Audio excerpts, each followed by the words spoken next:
நம்ம தோட்டத்தில் பாபடாஸ் செடி கொஞ்சம் இருக்குது, போய் பறிக்கலாம்.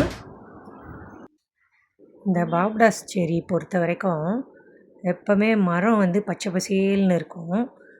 இதோடைய பழங்கள் தான் பார்க்க அவ்வளோ அழகு. பூ வந்து பிங்க் கலரில் குட்டி குட்டி பூ ரொம்ப நல்லாயிருக்கும். இந்த பழத்தை வந்து எப்போ பறிக்கிறோமோ உடனே சாப்பிட்றது நல்லது. வச்செல்லாம் சாப்பிட முடியாது. ஏன்னா இந்த தண்ணி காயினால் கொல கொலன்னு ஒரு மாதிரி ஆகிடும். அதனால் பறித்தோன்னே சாப்பிட்டா நல்லது. ஜூஸ் போட்டால் சூப்பராக இருக்கும் இது. பழம் டேஸ்ட்டுன்னு பார்க்க போனால் புளிப்பாக இருக்கும், ஒரு தண்ணி டேஸ்ட்டு, அவ்வளோதான்.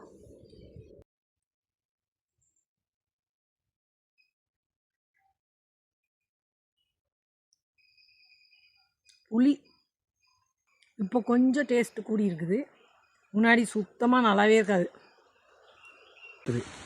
பழத்தை பறிச்சிட்டோம், மழையும் வந்துருச்சு, வாங்க போகலாம்.